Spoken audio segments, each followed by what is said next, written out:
ואני הצעתי הצעתי ספציפית לגבי מה אתם צריכים לעשות, פשוט מתוך דאגה לשלומכם, לא משום סיבה אחרת. אם אתם מסוגלים להמשיך כאן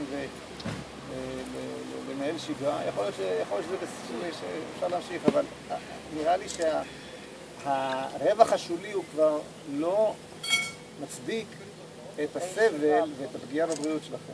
לכן אני מציע... גם לא מצליחים לעניין את הקו התקשורתי. פלוס מה שאתה אמרת, אתה כבר רואה שאתה אומר שאני לא יודע אם השרה כבר רלוונטית לו, עד כמה היא הגורם הרלוונטי מצד אחד.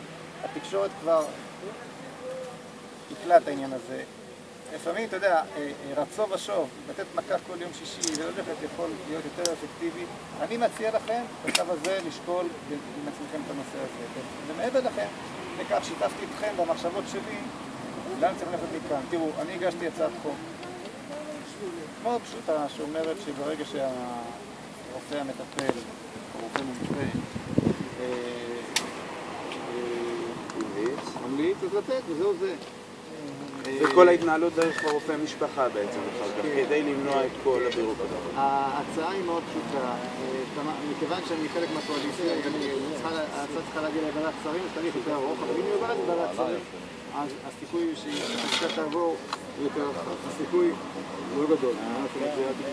הייתי הוועדה, אפשר לבוא לשאלה. יכול רק שנייה בנושא רגע, במקביל, תמר זנדברג, ממרצ, הגישה הצעת חוק. בואו נאמר ככה, פחות יעילה, פחות מדויקת לטעמי, אבל קרובה מאוד. בהצעה הזו כמובן נפלה, הקואליציה הצביעה נגדה. אני הצבעתי בעדה. גם שרת הבריאות הצביעה נגדה. איך זה יכול להיות שהיא עומדת פעם אחת ואומרת, אני מכירה בתועלת רפואית שיש בזה, ובכנסת עומדת מול השרים ואומרת, אין בזה תועלת רפואית, בבקשה תצביעו נגד. אני מעדכן אתכם איפה הדבר הזה. איך זה יכול לקרות? אחת המעשים דיון בוועדת העבודה והרווחה, בהשתתפות השרה. אגב, בשבחה ייאמר שהיא מתכתבת איתנו לפחות. בעבר זה לא היה כך. יש דו-שיח. זה לא פשוט. היא, איך אומרים, נכנסת לביצה. היה דיון, ובדיון הסבירה השרה גרמן שהיא פשוט לא יכולה לספק את התרופה, את ההגנה בזה לפי חוק, כי החוק לא מתאים.